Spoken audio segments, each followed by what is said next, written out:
যেভাবে রিচার্জের প্রাইস বাড়ছে জিও, এয়ারটেল, পিআই এর, এবার মানুষ ভাবছে এবার কি না খেয়ে দিয়ে রিচার্জই করতে হবে কানেকশন পাওয়ার জন্য। তখন আবার মনে পড়ে মানুষের বিএসএনএল এর কথা, যেখানে অন্য সিম কোম্পানি 21 থেকে 25% ইনক্রিজ করেছে তাদের রিচার্জ প্ল্যান, সেখানে বিএসএনএল 1 GB পার ডে 28 দিনের জন্য শুধুমাত্র 139 টাকায় প্রোভাইড করছে।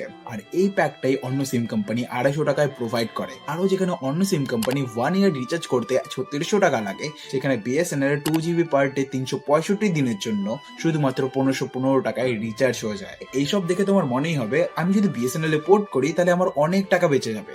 অবভিয়াসলি তোমার অনেক টাকা বেঁচে যাবে, কিন্তু বিএসএনএল যেমন রিচার্জ প্রাইস কম, তেমনই আছে অনেক নেগেটিভ পয়েন্টস। যেমন না আছে বিএসএনএল এর কাছে 5G টেকনোলজি, না আছে 4G টেকনোলজি সব জায়গায়, না আছে ভালো সাপোর্টিভ টিম, না আছে পোর্ট করার সুব্যবস্থা। লোক কিভাবে পোর্ট করবে, অন্য সিম থেকে বিএসএনএল এ পোর্ট করবে, সেটার জন্য তোমাকে অনেক দিন অপেক্ষা করতে হবে। ভালো কানেক্টিভিটি নেই, যার কারণে মানুষ পোর্ট করতে একটু সংকোচ বোধ করছে।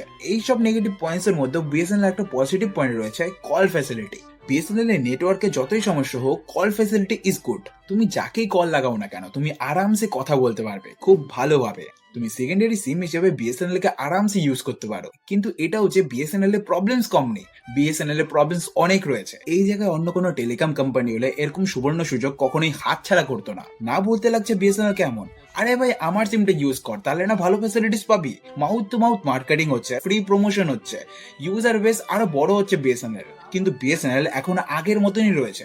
আগে যেখানে বিএসএনএল কে ছেড়ে এসে জিওতে পোর্ট করেছিল, সেখানেই এখনো বিএসএনএল রয়েছে 3G টেকনোলজি।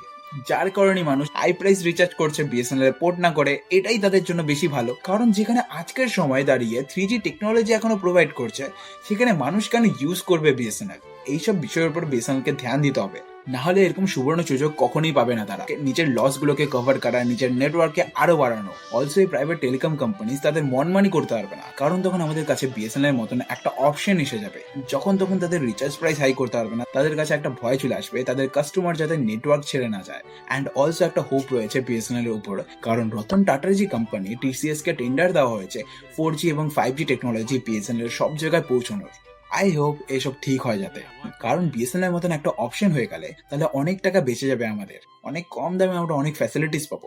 এর উপরে তোমাদের কি থটস কমেন্টে অবশ্যই বলো, আর তুমি কোন সিম ইউজ করছো এটাও বলো। দেখা হচ্ছে আবার একটা নতুন ভিডিওতে।